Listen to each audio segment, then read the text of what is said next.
My daughter-in-law dropped something strange into my drink when she thought I didn't notice. A special treat for my dear mother-in-law, she smirked. I just smiled and traded glasses with her mother, the same woman who once called me worthless.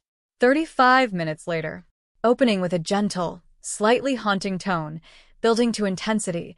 Have you ever looked into someone's smiling eyes and seen pure, calculated malice? Because I did. And the moment I knew it, a silent war began. A war where the weapon wasn't a sword, but a sweet, poisoned glass handed to me with a deceptive grin. What would you do if your deepest fear suddenly came to life right in front of you? Tone shifts to conversational, intimate, as if confiding a secret. She glided over, glass in hand, her smile a little too wide, a little too perfect. A little treat, she purred, for my favorite mother-in-law. Her voice was syrupy sweet, the kind that coats words in charm but leaves a bitter aftertaste. My eyes darted to the drink, then back to her face. And in that split second, something deep inside me, call it instinct, call it hard-won experience, call it a mother's sixth sense, screamed, asterisk, this isn't kindness. This is calculated. Asterisk, she turned away quickly, almost too quickly, as if she had nothing to hide. But her eyes, they flicked sideways, just once. And in that tiny, almost imperceptible flicker, I saw it. A spark of anticipation. A glint of waiting. She was watching me, waiting to see what I would do. So, I smiled back. Oh, I smiled. And while they laughed and chatted around the dinner table, completely oblivious, I did something I didn't even plan. Something no one saw. I slowly, deliberately, reached across the table and switched the glasses. I placed hers in front of her own mother. The very same woman who, not long ago, had called me useless at a family gathering. The same woman who looked down at me every single chance she got. I didn't say a word. I didn't need to. I just watched. And I waited. And exactly 35 minutes later, everything changed. Chairs scraped. Voices rose. Faces turned pale. One person clutched her chest. Another shouted for help. And through it all, I sat there, quietly, still holding the glass that was meant for me. The glass she poured. The one she smiled about. The one I never drank from. Pause for dramatic effect. You know, people often think betrayal comes loud. With slamming doors, raised voices, angry tears. But sometimes it arrives in silence. In a smile. In a drink handed to you with a grin so perfect, you almost forget to question it. Almost, slightly more reflective tone before that night, before that drink, before those 35 minutes that changed everything, there was just me. A woman who raised her only son with everything she had. I wasn't born into wealth. I didn't have fancy degrees. But I had grit. I had loyalty. And I had love. Honest, quiet love that didn't need applause to feel real. I worked 2 jobs after my husband passed. My boy was 12. I remember his little hands helping me fold laundry late into the night. And he'd always say, "Don't worry, Mama. I'll take care of you one day." And I believed him. Not just because he was my son, but because that's the kind of boy he was. Kind. Attentive. Always watching out for me. We were close. Closer than close. But life has a strange way of changing people. And sometimes, you don't even notice it's happening until it's too late. He met her at a company barbecue. She was bright, beautiful, confident in a way that made rooms turn. She had a laugh that pulled people in, and a way of speaking that made her seem impossibly wise for her age. I'll admit, I liked her at first. Or rather, I wanted to like her, for his sake. The first time he brought her home, she complimented my cooking, asked for seconds, said my home was cozy. Though the way she said it made me wonder if cozy was code for small. I told myself I was being sensitive, paranoid. But that little voice, it never stopped whispering. The shift started slow, like tiny cracks in a porcelain vase. She began correcting him in front of me. Little jokes at his expense, but frequent. Then she moved on to me. It was never direct, never enough to call out, but the digs were there. One Christmas, she gave me wrinkle cream, wrapped in gold ribbon. "It's anti-aging," she said, smiling. I swear by it. Another time, she offered to teach me how to use Google Docs because, in her words, you probably struggle with that kind of stuff. I desperately wanted to believe it was generational, that she didn't mean harm, that it was me, not her. But each interaction left a mark. Small, invisible bruises no one else could see. Except, maybe, her mother. The first time I met her mother was at their engagement dinner. She arrived in a car that probably cost more than my house. She barely acknowledged me, didn't shake my hand, just nodded, as if I was staff. During dinner, she leaned across the table and asked my son, right in front of everyone, "So, are you sure about this? I mean, you're really ready to marry someone with such a humble background?" The room fell silent. My son laughed nervously, brushed it off. I swallowed hard, kept my smile fixed. But in that moment, something inside me broke. Not from pain, but from the chilling realization that this was no accident. She wasn't just rude. She was intentional. The wedding came fast. Too fast. Her mother took over most of the planning. I was given a seat and a dress code. No voice. No space. I told myself it's their day, not mine, but that didn't stop the ache. On the day of the ceremony, I arrived early. I watched her mother float through the room like she owned it. I watched my son look at his bride the way he used to look at me when he brought home his spelling tests, eager for approval. And I knew then I was losing him. Voice becomes heavier, tinged with sadness and resignation. Marriage changes things. That's natural. But what came next? What followed wasn't natural. It was cold, quiet, a gradual exile. I stopped being invited to dinners. Texts went unanswered. Holidays became complicated. When I did visit, she was always watching. Not welcoming, monitoring. My son stopped calling me Mama. He started calling me by my name. "Thanks for coming by, Evelyn." Evelyn. I had become a visitor in my own child's life. Still, I stayed polite. I stayed present. I held on to hope. I told myself it was just a phase. But with each visit, something new would happen. Subtle jabs. Passive-aggressive smiles. My favorite mug disappearing. My spot on the living room couch suddenly too cluttered for guests. My son's eyes no longer meeting mine. And then came the health questions. I'd feel dizzy after a meal. Tired in ways I couldn't explain. Confused. I started keeping notes, writing down what I ate, when I felt off. And more often than not, it happened when she cooked. When she handed me tea. When she poured my drink. The doctors found nothing. Stressed, they said. Maybe age. But my gut knew better. Because while I was losing weight, losing sleep, losing time, she was growing bolder. And her mother? She was always there. Perched like a queen. Always whispering things I couldn't hear. Laughing in ways that made the air around her feel colder. The two of them were a team. Unbreakable. Intimidating. Unified in a way that made me feel like an outsider in my own family. Return to the dinner table scene, building tension. Then one day, at a family brunch she insisted on hosting, it happened again. She handed me a glass with a twist of lemon and a clink of ice. "A little treat for my favorite mother-in-law," she said. Her grin stretched from ear to ear. I looked around the room. My son was distracted, laughing with his stepmother-in-law. No one noticed us. Except her. She was watching, waiting, expecting me to drink it down like I always did. But this time I didn't. I waited. I watched. And when her back was turned, I switched the glasses. I didn't blink. I didn't breathe. I just switched them. Her mother didn't notice either.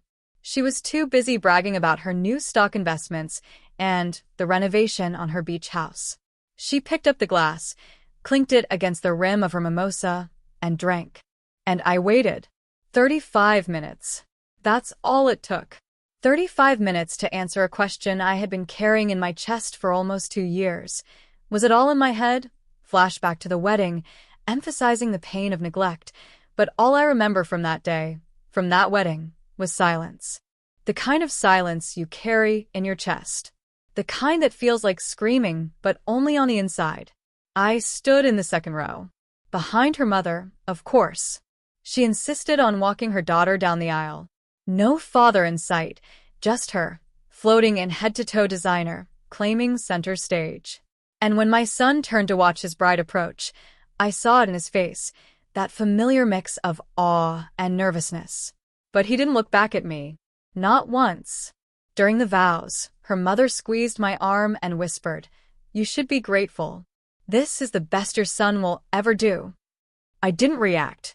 I didn't flinch. I just stared ahead and tried to imagine my late husband sitting beside me, squeezing my hand in the quiet way he always did when something felt wrong, but words wouldn't fix it. At the reception, I was seated at table 6. The rest of the family was at table 1. I smiled through it. I clapped for the speeches. I held back tears when my son thanked everyone who raised me and named his high school teacher his football coach, but not me. Not once. I didn't say a word. That was the beginning of my silence, but not the end of it.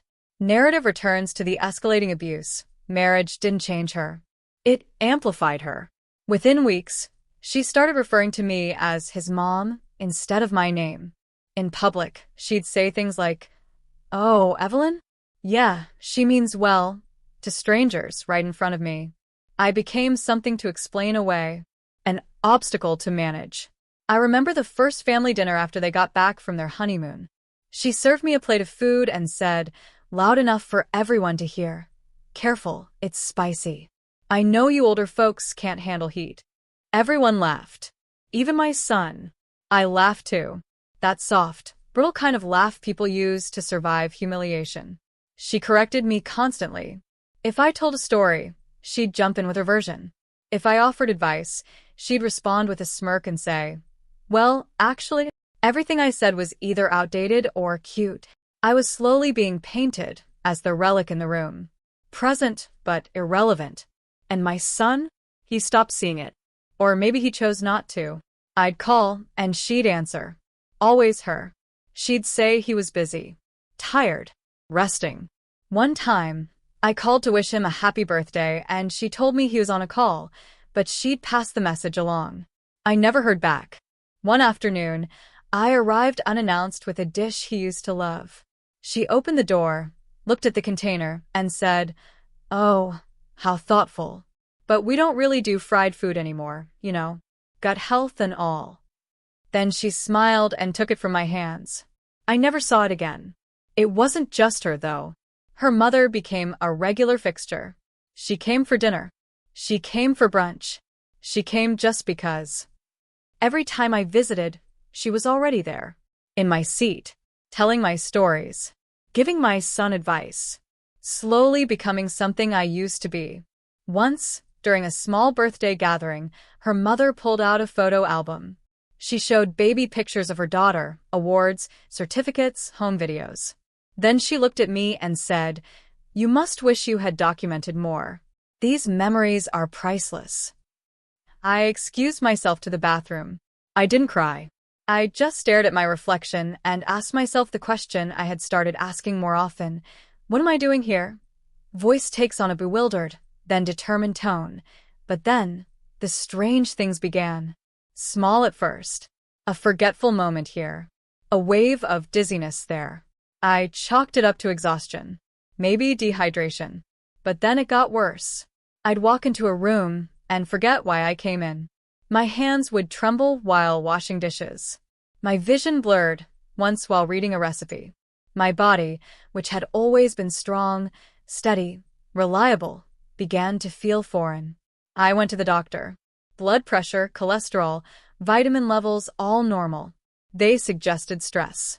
Maybe early menopause. Maybe grief. Maybe just age. But I knew my body. I had lived in it long enough to know when something was different. And what made it harder was how she reacted. Not with concern, but with suggestions. Supplements. Teas. Oils. A detox smoothie, she insisted I try. One day, she handed me a little pill container labeled Daily Balance and said, "This helps with memory and mood. I use it. You should too." And that voice inside me, the one I had spent years ignoring, started speaking louder, warning me something wasn't right. One evening, she made me a specialty blend.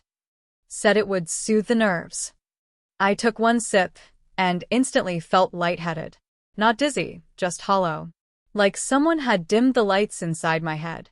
I excused myself, went home, and threw up everything I had eaten that day. My stomach churned for hours. The next morning, I wrote it all down. Time. Date. What I ate. What I drank. Who made it. How I felt. I started keeping track. Like evidence. Like I was building a case. A case I couldn't explain. I didn't tell anyone. Who would believe me? Who would believe that the same charming daughter-in-law who threw Pinterest-perfect dinners, who volunteered at charity events, who always kissed me on the cheek when she arrived, might also be slowly erasing me from the inside out? But the most painful part was my son. The distance wasn't just physical. It was emotional. He no longer asked about my health. He no longer noticed when I stopped calling. At one point, he even said, maybe you should see someone. You've been acting different lately. Different. That word haunted me. He was right. I was different. Not because I had changed, but because they were changing the world around me. I started questioning everything.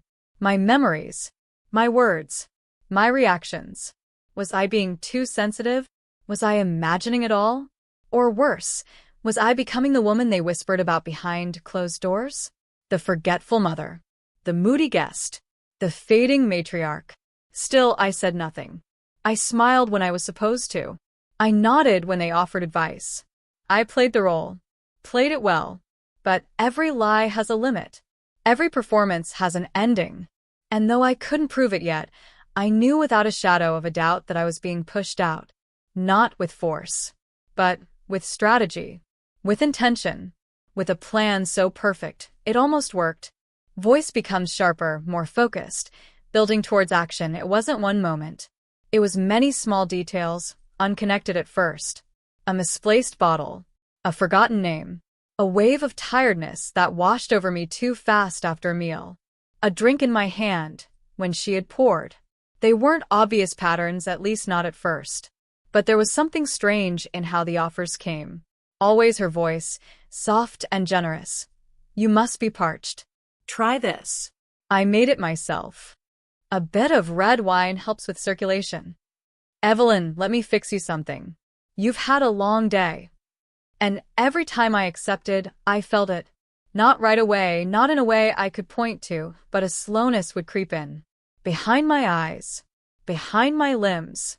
Like someone was holding down my body from the inside out. Some days I would lose hours, drifting off in the middle of conversations or waking up later than I ever used to. I told myself I was tired. That age was catching up. That maybe, just maybe, they were right. But something didn't sit well. And the more I thought about it, the more I saw it. I had never seen her pour a drink for anyone else with the same ritual. Not even for her husband. Not even for her own mother. Only me. And the supplements? I had been taking the same 3 tablets for years. My doctor knew. My pharmacist. I kept them in a little case in my bag, always labeled and sealed. One morning, I opened the container and found the pills slightly different. Same color, same shape, but a faint, bitter scent I didn't recognize. I didn't take them that day. The next week, I found that 2 of the pills were crushed, almost powdered at the bottom of the bottle. I didn't confront her. I didn't ask questions. I just started watching. At family dinners, I pretended to eat, but chewed slow. Slow enough to feel if something tasted off. I drank less. I left the wine untouched. I began to sit closer to the kitchen door. Closer to the window. Closer to the exits. And I started writing. Not journaling. Documenting. A spiral-bound notebook I kept in my drawer at home. Date. Time. What I ate. What I drank. Where I was. Who served me. How I felt 30 minutes after. 1 hour after. That notebook became my second mind. I didn't trust my body anymore, but I trusted my records. I wrote everything down. Even when it seemed ridiculous. I tracked when the brain fog came. When the shake started. When my skin flushed for no reason. I compared it with days I ate alone. Cooked for myself. On those days, I was fine. Clear-headed. Steady. Normal. I remember one Sunday, she offered me chamomile tea after brunch. I took the cup, didn't sip, just held it, watched the steam rise. I excused myself to the bathroom, poured the tea down the sink, then rinsed the cup and brought it back empty. She smiled and said, "Feeling better already, aren't you?" And in that moment I knew it. It wasn't my imagination. It wasn't stress. It wasn't menopause. Something was being done to me. Voice hardens with resolve. I started noticing other things, too. My medications, kept in a drawer in my guest room, were sometimes in different positions. A foil packet ripped open. I started counting the pills after every visit. I'd marked the back of the labels in tiny pen dots. One day, the number didn't match. 2 tablets were missing. I hadn't taken them. I hadn't touched them. But someone had. Still, I didn't say a word. I couldn't. Because what would I say? That I believed my daughter-in-law was drugging me? That her mother was possibly in on it? That my son, my only son, was sleeping beside someone who might be slowly erasing me? I needed more. I needed something they couldn't explain away. So I took pictures. Not of them. Of everything else. The altered pills. The food I didn't eat. The drinks I poured out in the sink. The bottles I suspected had been tampered with. I placed them in sealed bags and labeled them. I didn't even know what I was building, but I was building something. Something I could hold up one day and say, "This is real." I even started asking questions, subtle ones, disguised as forgetfulness. I'd say, "Oh, I don't remember taking that vitamin. Did you give it to me, dear?" Her eyes would flicker, just for a second. Then she'd laugh and say, "Yes, don't worry. You always forget." Every time I pretended to forget, she got bolder. Every time I smiled and played confused, she added a little more. Every time I left something untouched and returned it empty, her confidence grew. And that told me something very important. She wasn't just trying to make me sick. She was trying to make me doubt myself. Trying to make others doubt me. Slowly, methodically, she was constructing an image of me as fragile, forgetful, fading. There was one night I'll never forget. A family movie night. Her mother had just arrived, uninvited as usual. She sat next to me, glanced at my knitting bag and said, "Still keeping busy, I see. That's good." Idle hands are the first sign of the mind slipping. The words were casual. The tone was pleasant. But I heard them for what they were. Another brick in the wall they were building around me. A wall that, once completed, would isolate me completely. I would be the confused mother, the unreliable narrator, the emotional one, the burden. But I wasn't broken. I wasn't confused. And I wasn't going to be erased. So, I kept playing my role, kept letting them believe I was slipping. Meanwhile, I was sharpening my awareness like a knife in the dark. I began asking my pharmacist about lab testing for supplements. I quietly contacted an old friend of my husband's who worked in forensics. I asked questions he didn't understand. Told him I was writing a book about elder abuse, just to keep things safe. I was preparing for something. I didn't know what, but I knew that sooner or later, they'd cross a line. A visible one. A line I could trace back to them in broad daylight. And when that moment came, I'd be ready. Because no one, not her mother, not even my own son, would see it coming. When I finally took back control, not with yelling, not with accusations, but with the quietest weapon of all, proof. Voice returns to the present, building tension to the climax. The invitation came by text. Casual. Bright. With too many exclamation points. "We're hosting dinner this Saturday. Just close family. Can't wait to see you, Evelyn." I stared at it for a long time. I knew what it meant. These dinners weren't really about family anymore. They were about display, about control, about making sure I stayed in the place they built for me. Silent, agreeable, small. I didn't reply right away. I waited until the next morning, then typed a simple, "Looking forward to it." No emojis. No warmth. Just the kind of answer they were used to by now. Predictable. Harmless. But I wasn't coming empty-handed. I brought more than my purse that evening. I brought my records. My suspicions. My stillness. My silence. The house was immaculate. It always was. Too perfect. Every napkin folded the same way. Every fork aligned like soldiers. Her mother was already there, perched at the kitchen island like it was a throne, swirling a glass of red wine and making notes about the ambience. I greeted them both with the kind of smile I'd perfected over the last year, warm on the outside, hollow underneath. My son greeted me with a side hug, distracted. She kissed my cheek. Her mother offered a compliment that sounded more like a warning. "You look well, Evelyn, much better than last time. Must be all the rest you're getting." I simply nodded and placed the dessert I brought on the counter. Apple crisp. Her least favorite. I knew she wouldn't touch it. Dinner began the way all their gatherings did. Forced laughter. Stiff small talk. Her mother talked about real estate. She talked about renovations. My son sat quietly, occasionally glancing toward his phone. I took small bites, careful to eat only what I served myself. Then it happened. After the plates had been cleared, she stood and said, "I've made something special for tonight. Just for you, Evelyn." She said it like it was a gift, like I should be honored. She turned toward the bar cart and began preparing drinks with a sort of practiced elegance, ice clinking, citrus slices, stirring with care. My eyes followed every movement. When she returned, she handed me a tall glass. Chilled. Clear. A pale pink tint with something floating. Rosemary, maybe? Or mint. She placed it directly in front of me and smiled. "This one's special for you. My own recipe. You're going to love it." I met her eyes and I smiled. A different kind of smile. One I hadn't used in a very long time. Not warm. Not grateful. Just still. "Thank you, dear," I said, lifting the glass but not drinking. I set it back down. I glanced at my son. He didn't look up. I waited for a moment of distraction. A pause in their orchestrated rhythm. And when it came when her mother stood to adjust the thermostat and she turned to follow, I acted. Calm. Quiet. I reached forward, took her mother's identical glass and swapped them. My glass for hers. Seamless. Effortless. No one noticed. No one ever did. The glasses sat there like nothing had changed, but everything had. I returned to my seat, folded my hands in my lap, and waited. No fear. Just quiet clarity. I watched her mother sip the way she always did, gracefully, greedily.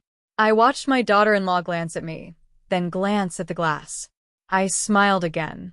This time, I saw the flicker of confusion behind her eyes. Small, subtle, but it was there.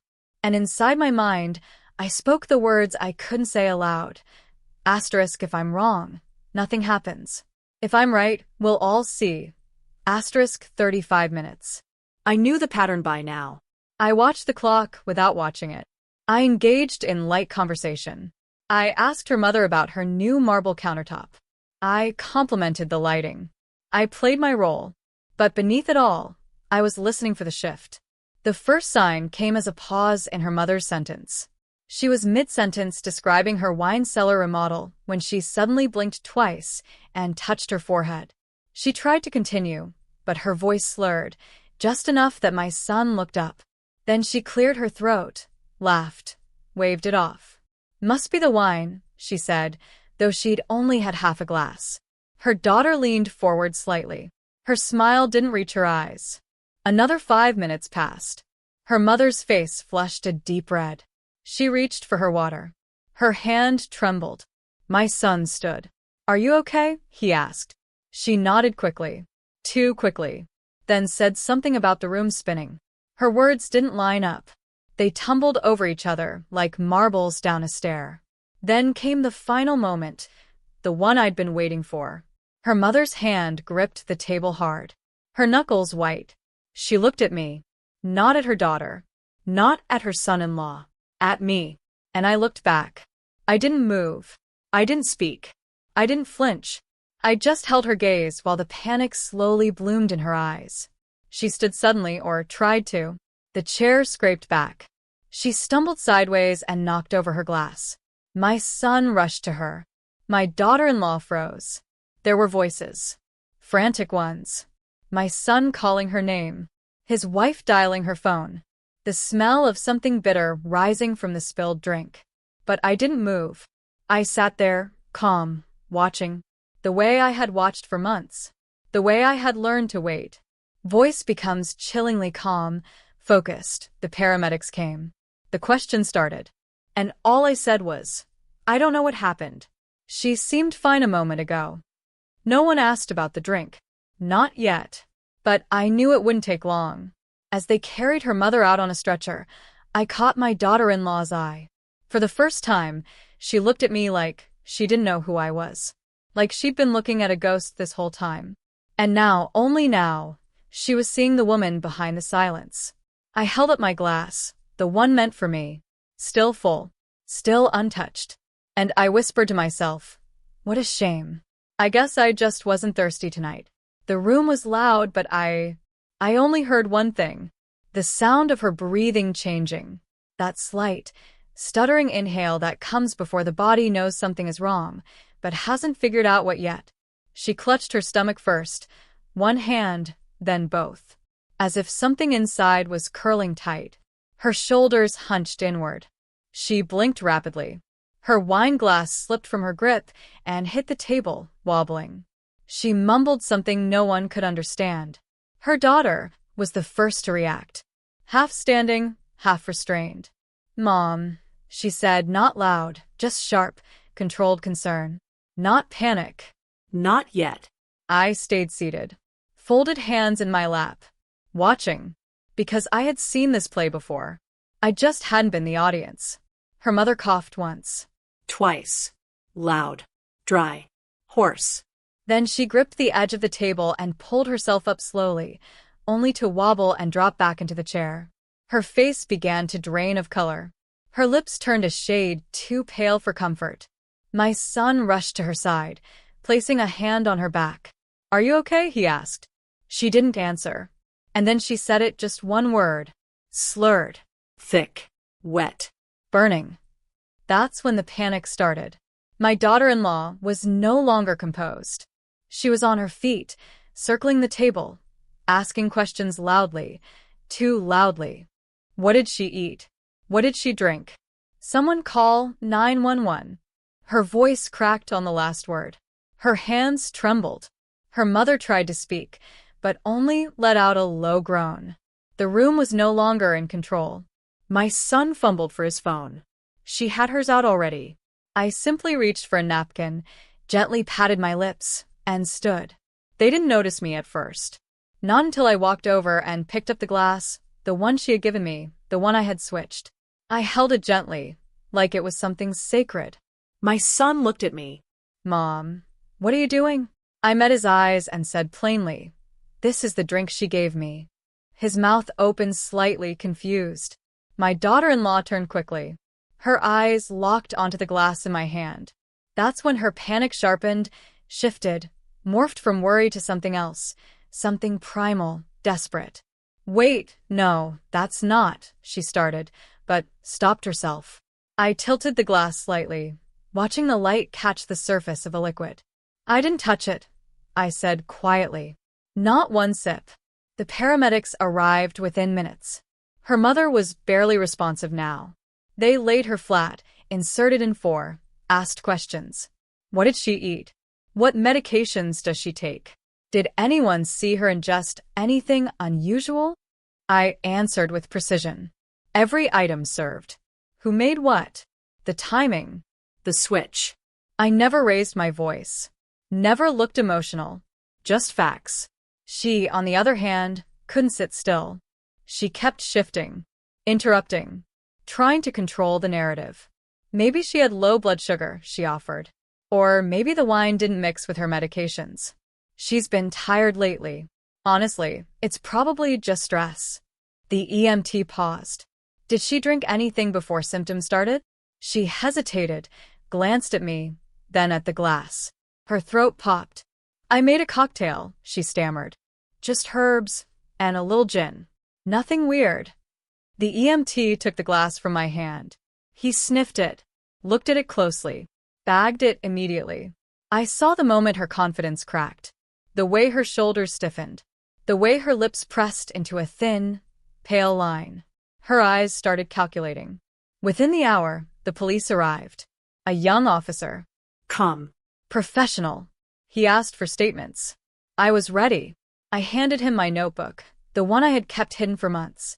He raised an eyebrow as I explained what it was. He took it without argument. Read a few pages on the spot. His expression didn't change, but his tone did. They took the drink. The glass. My vitamin bottle. The supplements. My daughter-in-law protested at first. You don't think we, come on. This is insane. It's just protocol, ma'am, the officer said. We have to rule everything out. The room was cold. Her mother was already in the ambulance. My son stood in the hallway, silent, pale. He looked between me and his wife like he was seeing two people he didn't recognize. And maybe he wasn't. Then she said it, her voice rising, eyes wide with disbelief. She switched the drinks. She must have done it. She must have. Why else would she even mention it? There it was. The twist. The story she'd been dying to tell. That I was the unstable one. The one making things up. The unreliable narrator. But it came too fast. Too rehearsed. Too loud. The officer didn't blink, just wrote it down. So, you're saying she tampered with your mother's drink? Yes, she said, then faltered. No. I mean, she must have. I gave her the other glass. I turned toward them, voice steady. You handed me the drink. You said it was special. I didn't drink it. I switched it with your mother's. She drank it. The silence that followed was thick. Why would I do that? She asked. I held her gaze. That's what they're going to find out. That night ended with her pacing by the kitchen window. My son said little. The police took what they needed, and I went home. Quietly. Slowly. With the same hands I used to rock my baby boy asleep, now holding the proof he had once promised to protect. I didn't sleep that night, not because I was scared, but because I was certain that something dark had been growing around me. And I had finally reached the roots. Let them dig. Let the lab tests come back. Let the lies unwind themselves. I was ready for the truth to arrive, even if it tore my family apart, because the worst had already been done, and I had survived it silently. Now, the silence was theirs to hold. Voice becomes almost philosophical, but grounded in personal experience. The truth doesn't always come crashing down in a moment of chaos. Sometimes it arrives slowly, quiet as a letter sliding under your door. Other times it stands in the corner of the room, waiting for someone to look it in the eye and say, "Yes, I see you now." 2 days after the incident, the detective called me back. His voice was steady, measured. "We'd like to speak with you again, Mrs. Hamilton. At your convenience." I told him I'd come in the following morning. But I didn't sleep that night, not because I was afraid of what they'd found, but because I already knew. I brought the journals. Every page. Spiral-bound. Dated. Documented. I handed them over without hesitation. I let them scan through my notes, my observations, my lists of symptoms, my calendar of reactions. I explained the food, the drinks, the pills, The switch. and then I sat in silence as they asked me questions I had prepared myself to answer for months. Why didn't you say anything earlier? Because no one would have believed me. How long have you suspected she was drugging you? Long enough to be sure. And the drink? Why did you switch it? Because I needed to know if it was real, or if I was losing myself like they wanted me to believe. They listened, took notes, asked for permission to test the remaining pills in the bottle I had brought. I gave it happily. The toxicology results came back in less than a week. The drink, the one intended for me, contained a benzodiazepine derivative, a sedative. One often prescribed for anxiety or insomnia. In high doses, it can cause confusion, dizziness, memory loss, and if mixed with alcohol, worse. They found trace amounts of the same compound in the supplements I'd saved. The vitamin bottle she once handed me, smiling. The officer didn't say much when he called to inform me. You were right to be suspicious, Mrs. Hamilton. This is being taken seriously. What happened next didn't happen in front of me. I wasn't there when they questioned her. I wasn't there when she folded. When the polished daughter-in-law who curated the perfect image finally cracked under the weight of her own lies. But I read the report. She confessed. Not all at once, but in pieces. She said she just wanted me to rest more, that I was always on edge, that she thought a little calm would do me good. When asked why she never disclosed the pills, why she put them in my drink without consent, why she had offered to handle my prescriptions and mail and my medical renewals, her answers began to unravel. She and her mother had been planning something for over a year. I didn't know the full extent until investigators walked me through it. They had started documenting my behavior, recording moments where I forgot words, where I repeated myself, where I seemed confused. Those were the days I was drugged. They had carefully collected these instances, preparing a case to petition for guardianship. Not for my benefit, but for control. Control of what? Of my husband's estate, the retirement properties, the vintage cars he left in my name, the antique collection, the trust funds we had built over decades together. I hadn't touched much of it after he passed, but they had. There were emails, messages, records of meetings with lawyers. Her mother had suggested I might need assisted living soon, that I'd shown signs of cognitive decline, but perhaps it was time for a family member to help manage my assets. It wasn't about helping me. It was about removing me. Legally. Permanently. Quietly. They didn't want me gone. Not exactly. They wanted me silenced, tucked away somewhere with soft walls and a nurse. Somewhere they could visit once a month and bring flowers, pretending to be the loving caretakers while draining everything my husband and I built with our bare hands. Voice full of disappointment and a touch of lingering pain, my son. He claimed he didn't know. And maybe he didn't. Maybe he believed her when she said I was slipping. Maybe it was easier to believe I was fading than to admit the woman he married was orchestrating my disappearance in plain sight. When they confronted him with the evidence, the pills, the journals, the confession, he didn't speak for nearly 5 minutes. The detective told me he cried. Not for her, but for what he let happen. And her mother? She recovered after a short hospital stay. When they informed her of what was found in the drink, she denied everything. Claimed I poisoned her. Tried to flip the story. But the lab results didn't lie. She hadn't been poisoned by a stranger. She had swallowed the very plan she helped design. Charges were filed. They're still in the system now, under review, under appeal. Legal wheels turn slowly, but I don't need the outcome to validate what I know in my bones. They tried to erase me. Gently. Elegantly. With small doses. With carefully crafted conversations. With smiles that masked their hunger. But they forgot something about me. I've lived through war. Through childbirth. Through grief. Through building a home from nothing but raw hands and strong will. I've buried friends. Raised a son. Paid off a mortgage. And still stood tall when my husband died in his sleep next to me. You don't quietly erase a woman like that. You don't underestimate her memory, her patience, her love for the truth. You don't write her off as fragile and expect her to fold. They had a plan, and I had time. They had secrets, and I had a notebook. They had control until the moment I chose to take it back. And when I did, I didn't raise my voice. I didn't scream. I didn't throw a fit. I just lifted the glass that was meant to erase me and let someone else drink the lie they poured. That was my justice. And the beginning of their undoing. Voice softens, reflects a deep sadness and resolution. He came to my house 2 days after the report broke. No warning. No text. Just showed up on my porch, holding his keys in one hand and a folded paper in the other. He looked smaller than I remembered, like a boy who had outgrown his armor. I opened the door, but didn't say a word. I didn't need to. He stepped inside, sat where his father used to sit, rubbed his palms against his jeans like he was trying to warm up something frozen inside of him. Then he spoke. She didn't mean to hurt you, Mom. You have to believe that. I didn't answer right away. I just looked at him. Really looked at him. And for the first time, I couldn't recognize the child I raised in the man sitting before me. He went on, said it was a misunderstanding, that she thought I was struggling, that maybe she got overwhelmed, that she panicked, that it was never about the money. Never about the estate. Never about removing me. And I listened. I listened to every single word because I needed to know if any of them sounded like truth, or if they were just echoes of the same lie she had been feeding him for years.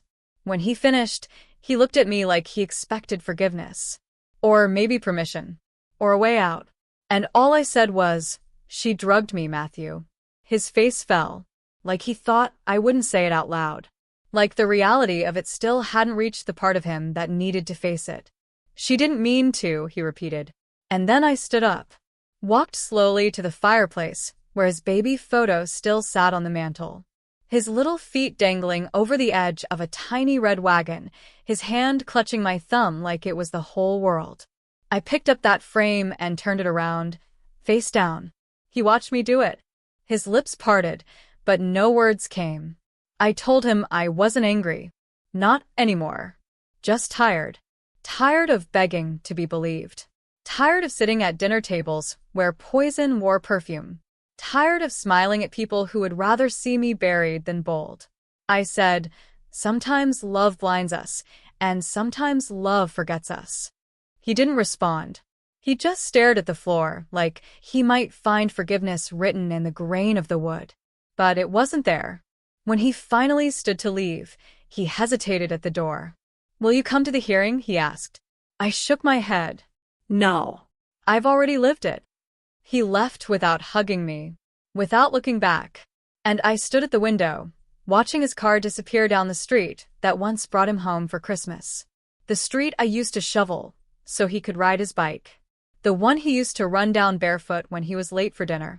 The one I never thought would carry him away from me like this. That night, I packed 2 bags. Essentials only. A few clothes. My journals. The necklace my husband gave me on our 20th anniversary. And a house key I no longer had a reason to keep. By morning, I was gone. I didn't tell anyone where I was going. I just drove. Past the city. Past the courthouse. Past the memory of my son's face at the door. I found a small town by the coast. Quiet. Sunlit. Forgetful. I rented a modest cottage with chipped paint and ivy on the porch. The kind of place where neighbors wave and keep walking. Where the past doesn't follow you inside. I planted herbs in the backyard. Basil. Rosemary. Every time I watered them, I thought about the drink she made me. And every time I saw them grow, I remembered that I survived it. I found peace in the simplest things. Warm bread. Radio. The sound of rain against the tin roof. I found strength in silence. Real silence. Not the kind I used to bite down on, but the kind that held me like a mother. A silence that didn't ask for performance or explanations or apologies. Voice firm, yet compassionate. I didn't block my son's number, but I didn't answer his messages either. He texted once every few Weeks. Mostly short things. "Thinking of you. Hope you're okay. I'm sorry." But not once did he say he believed me. Not once did he say he left her. So I stayed gone. Because forgiveness isn't always a door you open. Sometimes it's a door you close gently and walk away from with the keys still in your pocket. And in that little cottage by the sea, with salt in the air and a new name on the mailbox, I rebuilt a life no one could poison. Not her. Not her mother. Not even the son I once thought would protect me. Sometimes, to save yourself, you don't need to fight. You just need to walk away before they convince you you're not worth saving. And that's exactly what I did. They say revenge is loud, explosive, Public. but that's only because they've never seen what silence can do, what patience can carve, what a quiet woman with time and truth can build beneath the surface, brick by brick, until the day she no longer needs to say a word to be heard. I didn't speak to my son for nearly a year after I left. He didn't come looking for me, and I didn't expect him to. But during that year, I made decisions. Intentional ones. With the same calm I used to cut onions in the morning or sort laundry on Sundays. Quiet, steady motions, shaping the future without ever raising my voice. The first thing I did was call my lawyer. His name is Arthur. He's been with our family since my husband and I bought our first home. He knew us when we had nothing, when we fought over who would wash dishes and how we'd afford braces for Matthew. He was the one who read my husband's will when he passed. And now I asked him to help me rewrite mine. We sat in a small office, surrounded by aging law books and the smell of old coffee. I told him everything. I showed him my journals, my statements, the final police reports. He didn't flinch, just nodded slowly, then picked up his pen. I cut them out, both of them. My son, my daughter-in-law, every clause, every cent. Their names removed with ink so sharp it felt like a scalpel. It didn't feel vindictive. It felt clean, necessary, like removing rot before it spreads. But I didn't stop there. I asked Arthur to divide a portion of the estate, specifically the part my husband and I had once set aside for family legacy, and donate it. Not just anywhere. To the causes my husband believed in. A veteran shelter he used to volunteer at. A scholarship for young mechanics. A program that restored old military jeeps and gifted them to museums. My husband had hands that knew how to fix anything with wheels and an engine. He believed in hard work, in second chances, in helping quietly without expecting applause. So that's where I sent the money, to places that still held his fingerprints in spirit. The rest, the remainder of everything we had built, I left it to my granddaughter. She's only 6 now, doesn't know much about lawyers or estate plans or betrayal. But she once climbed onto my lap and whispered, "Grandma, your hugs make my heart stop hurting." That's all I needed to know. She was still untouched, still good. But I didn't leave it to her blindly. I created a trust, one that would be released to her on her 25th birthday. If, and only if, her father and mother had no legal or financial control over her life. A clause that couldn't be challenged. My lawyer made sure of it. Until then, Arthur would manage the funds, invest them, protect them. Make sure that what her parents tried to steal through manipulation and sedatives never reached their hands. Not a cent. And then I wrote the letter. Longhand. No computers. Just ink and paper and time. It started with the truth. Every line of it. I wrote about the drinks. The dinners. The silent months of confusion. The moment I realized I was being erased with kindness. I wrote about the switch. The 35-minute wait. Her mother collapsing across the table while I sat with my hands folded, finally watching the lie crumble under its own weight. I didn't dramatize it. I didn't make it bitter. I just told it as it happened, with the kind of clarity only a survivor earns. I wrote that I forgave them, not for their sake but for mine, because holding on to what they did would have rooted me in a place I had fought so hard to leave. I forgave them, and then I let them go. I wrote to my granddaughter, too. I told her that being a woman in this world sometimes means learning when to speak, when to stay silent, and when to walk away, without explaining a thing. I told her that family is supposed to protect you. But when they don't, you have every right to protect yourself. I sealed the letter in an envelope, gave it to Arthur with strict instructions to be open the day I pass. Not before. Not after. That was my justice. Not headlines. Not prison sentences. Just paper and truth and time. No one would know until it was too late for them to undo it. And when the day comes, years from now, and they open the envelope, expecting something soft, something sentimental, they'll find instead the entire story they buried, staring back at them in my handwriting. That's the thing about silent revenge. It doesn't scream. It waits.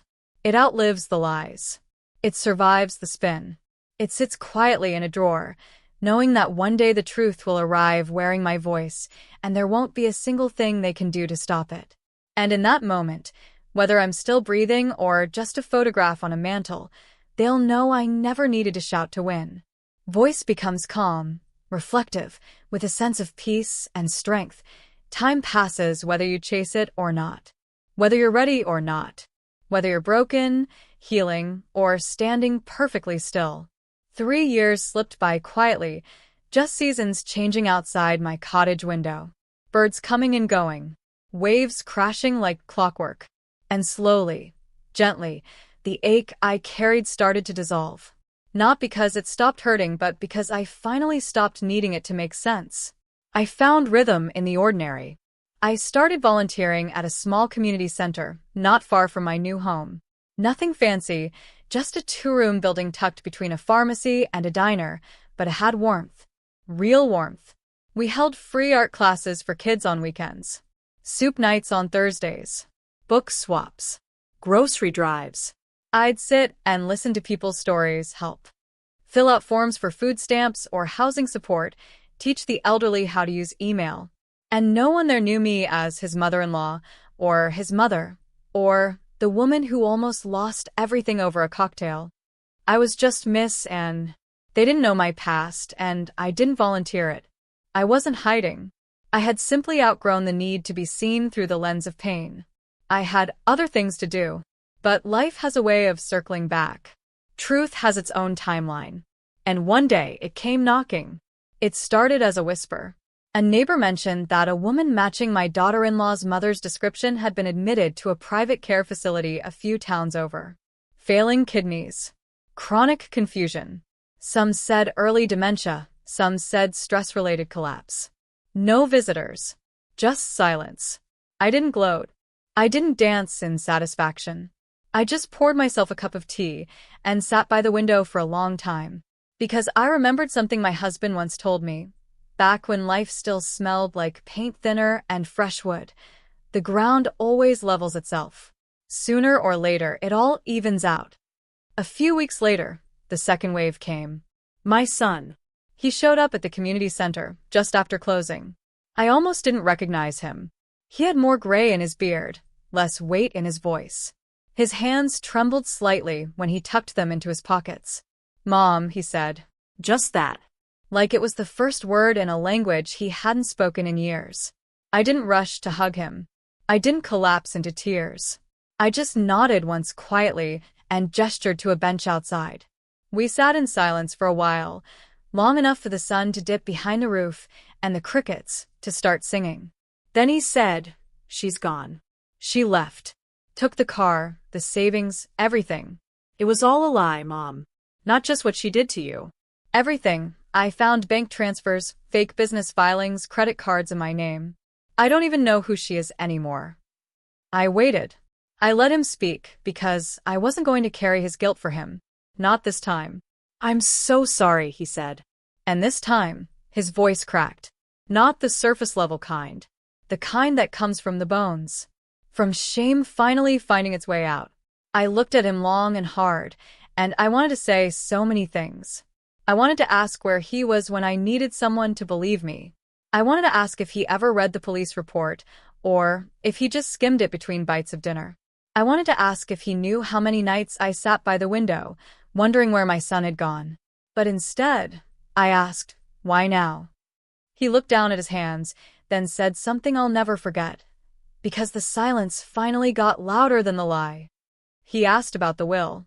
Said he wanted to fix things. Said he didn't care about the money anymore. He just wanted us to be okay. And I told him the truth. Not out of spite, but because he deserved to live in the reality he helped create. The will was changed, Matthew. Years ago. You're not in it.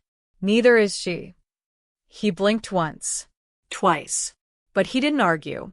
He just nodded slowly, like a man walking through fog and finally seeing the outline of a cliff he once refused to believe was there.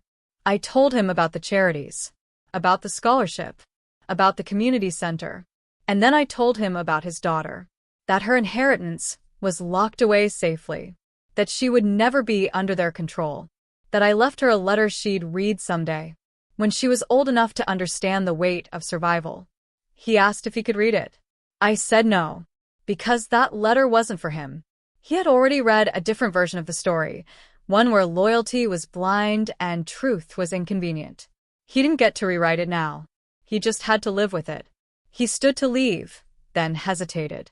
"Do you think she'll forgive me someday?" I didn't answer that question because it wasn't mine to answer. Forgiveness is never something you can schedule or demand. It arrives when it wants to or not at all. As he walked away, I looked up at the sky. Soft pink clouds stretching across the horizon. A breeze moving through the trees like a hymn. And I felt it. That stillness. That peace that only comes after fire. After loss. After being burned down to nothing and rebuilding something quiet, strong, and entirely your own. 3 years ago, I was almost erased by the people I loved most. But today, I run a center where strangers feel safe enough to cry in front of me, where children laugh with paint on their fingers, where no one has to earn the right to be believed. I lost a son, but I found myself. I buried the past. And in its place, I planted something that won't rot. And that is enough. I didn't raise my voice. I didn't scream in courtrooms or beg to be heard over dinner tables that had long forgotten what it meant to be sacred. I didn't break windows or throw plates. I didn't storm out of rooms or come back just to be right. I just stepped back. I let the silence speak. I let the truth settle like dust on every surface they tried to polish with lies. I watched time stretch its arms and do what it always does, reveal. Because the thing about time is, it doesn't hide things forever.